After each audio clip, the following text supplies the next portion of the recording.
یعنی ابو حنیفه در یک حالت میگن وقت تو دولت مسلمان با یک دولت کافر در جنگ هستی، همدیگر رو خونتون حلال شد و در جنگ هستید، یک مسلمان میتواند به کافر اون طرف پول بدهد و پرسنت گیرد، برای اینکه خواه و ناخواه خون او هم حلال است و مالش هم.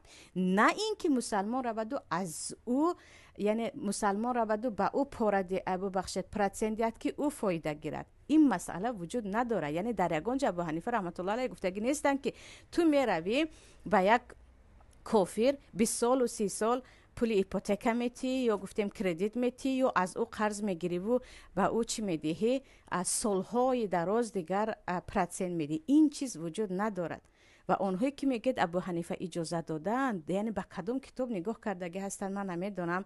و عجیبش این است که با این فتوا کم نیستن نفرانی که ماشین با کردیت گرفتن، خانه با ایپوتک گرفتن و اینها رو چی میگوید